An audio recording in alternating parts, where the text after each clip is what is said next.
Fala, meus amigos, minhas amigas ligados aqui no Dois Toques, a Casa do Futebol, para a gente falar desse projeto que o Botafogo construiu em 2022 e que começa a gerar frutos muito promissores.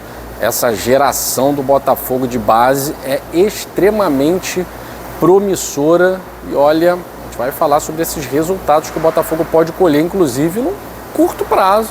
A ideia é, claro, num médio prazo, mas num curto prazo pode sim colher alguns frutos interessantes do trabalho iniciado pela SAF em 2022. A gente vai falar sobre isso, vai falar também do mercado da bola, algumas despedidas que serão talvez muito sentidas pelo torcedor vascaíno.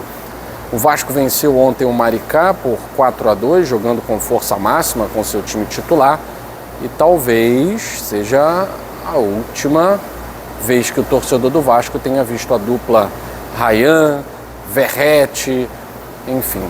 Verratti pediu para sair do Vasco, tendo em vista a proposta recebida do futebol sul-americano, e o Ryan praticamente de malas prontas para o Bournemouth da Inglaterra. Vamos falar sobre isso, entre outros assuntos, depois do seu like. Já deixou o like aqui nesse vídeo? Se você é botafoguense vascaíno principalmente, mas aqui a gente fala de todos os times, todos os assuntos, mercado da bola, a gente fala de muita coisa, bastidores. A gente vai dedicar um vídeo que vai falar sobre uma derrota que os clubes sofreram, tendo em vista a manutenção da alíquota do imposto. A gente vai falar sobre isso, como é que ficou a situação aí dos clubes associativos, das SAFs, quem se deu bem, quem se deu mal. A gente vai explicar para vocês num vídeo futuro, tá certo? Mas esse a gente vai falar do projeto do Botafogo. Um projeto que começou claramente em 2022, com a chegada do John Textor. Inclusive, eu o entrevistei em fevereiro de 2022 e um dos projetos mais audaciosos era em relação à base. O Botafogo, desde os anos 90 principalmente, 80, 90, né, perdeu a sua sede, isso bem antes, né, nos anos 70. O Botafogo sofreu muito com a falta de revelação de bons jogadores, porque não tinha estrutura adequada. O futebol foi se modernizando, o tratamento dos meninos obrigou os clubes do Rio de Janeiro a criarem grandes centros de treinamentos, chamados CTs, e o Botafogo estava sempre atrás. Com a chegada do John Textor, com a aquisição do Espaço Lonier, o Botafogo, aos poucos, foi construindo uma área, tanto para os profissionais, como também para a integração com o Sub-20, que fosse possível o desenvolvimento do futebol de base e a maior qualidade para o futebol profissional. Hoje se vê claramente jogadores falando deliberadamente. Alex Telles, por exemplo, jogou nos principais polos futebolísticos do mundo. Jogou na Itália, jogou na Inglaterra, jogou na Espanha, foi para o Catar. Enfim, falar que a estrutura que o Botafogo oferece hoje é uma estrutura semelhante à que ele viu no clube A, B, C. Alex Telles jogou nas principais ligas do mundo. Então, hoje o Botafogo ele consegue atrair atletas de alto nível também pela qualidade das suas estruturas. Agora, o futebol de base do Botafogo teve ali aquele hiato, né?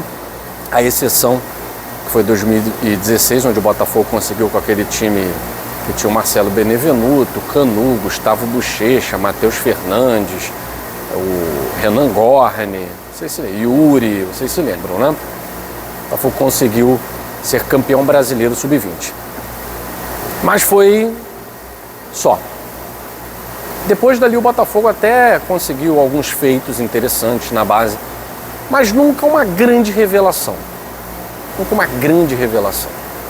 E aí vem essa geração, que é a primeira geração SAF do Botafogo, onde no Sub-17 e no Sub-20 o trabalho é fantástico, principalmente agora sob o comando do Rodrigo Belão. Então todo esse projeto que o Botafogo montou de integração com o Luiz Castro, lá atrás, o Luiz Castro não via condição de integrar qualquer jogador do Botafogo no time profissional. era muito mais pela necessidade, que era um time em construção. O Kaique, por exemplo, volante, volta e meia estava lá, o Canu era titular.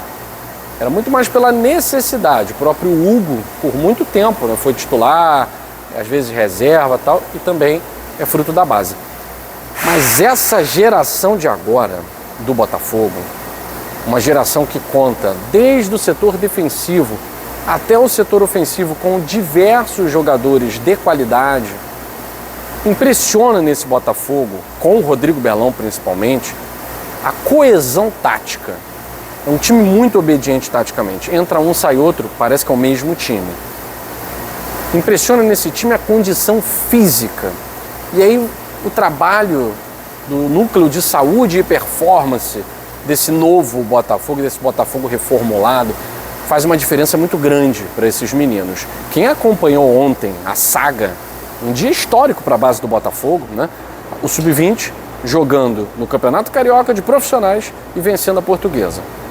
Na Copinha, minutos depois, o Botafogo entrando em campo, às 21 horas e 30 minutos, com os reservas, uma parte de reservas do time Sub-20 e alguns jogadores como o Juninho do Sub-17, que é um dos grandes destaques desse time do Botafogo Sub-17. E o Botafogo foi bem nas duas, venceu a Portuguesa por 2-0 no Campeonato Carioca, com gols do Caio Vale e do Lucas Camilo, e goleou o Juventude por 4-1, numa atuação muito madura. Fisicamente os meninos sobrando. Jogo 46 minutos do segundo tempo, está o Matheus Fortunato correndo igual um louco pela ponta. Botafogo jogo contra a Portuguesa, 45 minutos, Botafogo encaixando contra-ataque. Tudo bem que depois entrou Barreira, o Matheus Martins, Matheus Ponte, o Newton, né? No final do jogo havia 4 jogadores ali que não eram da base, né, de formação do Botafogo, apesar do Newton também vir de baixo, né? Mas eram jogadores que já estão no profissionais, o próprio goleiro Raul também. Mas impressiona a parte tática, impressiona a condição física e impressiona também a condição técnica de alguns jogadores que têm tudo para se destacar.